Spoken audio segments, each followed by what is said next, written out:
Why have you advised your wife to invest in index funds after your death rather than Berkshire Hathaway? I believe Munger has counseled his offspring to, quote, not be so dumb as to sell.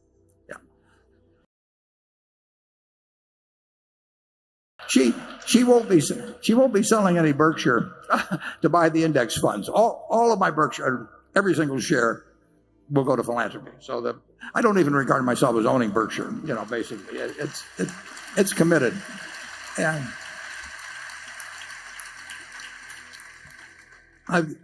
so far about 40% has already been distributed.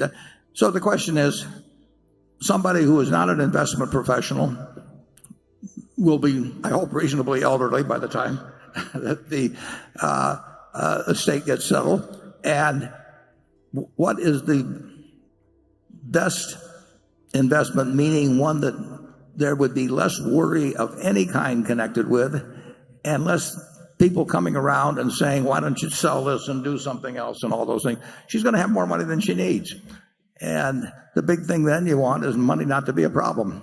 And there will be no way that if she holds the S&P, or virtually no way, absent something happened with weapons of mass destruction, but virtually no way that she'll have all the money that she possibly can use. She'll have a little liquid money so that if stocks are down tremendously at some point, they close the stock exchange for a while, anything like that, she'll still feel that she's got plenty of money. And the object is not to maximize. It doesn't make any difference whether the amount she gets doubles or triples or anything of the sort. The important thing is that she never worries about money the rest of her life. And I had an Aunt Katie here in Omaha, who Charlie knew well, and worked for her husband, as did I. And she worked very hard all her life and had lived in a house she paid, I don't know, $8,000 for, 45th and Hickory, all her life. And because she was in Berkshire, she lived to 97. She ended up with, a few $100 million.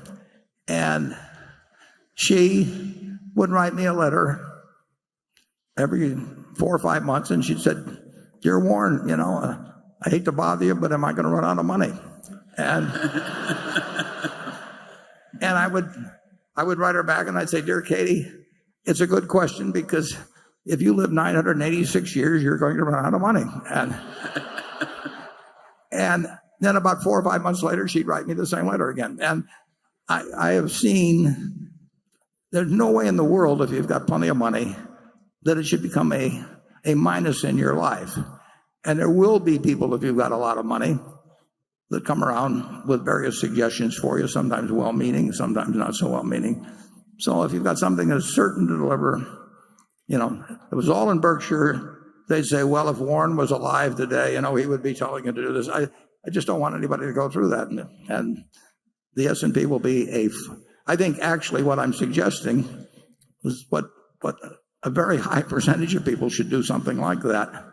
And I don't think they will have I think there's a chance they won't have as much peace of mind if they own one stock and they've got neighbors and friends and relatives that are trying to do some, like I say, sometimes well-intentioned, sometimes otherwise, to do something else. And so I think it's a policy that will get a good result and is likely to stick. Charlie?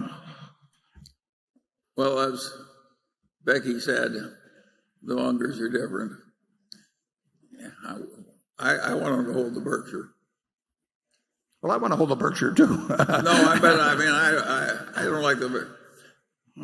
I recognize the logic of the fact that S&P algorithm is very hard to beat.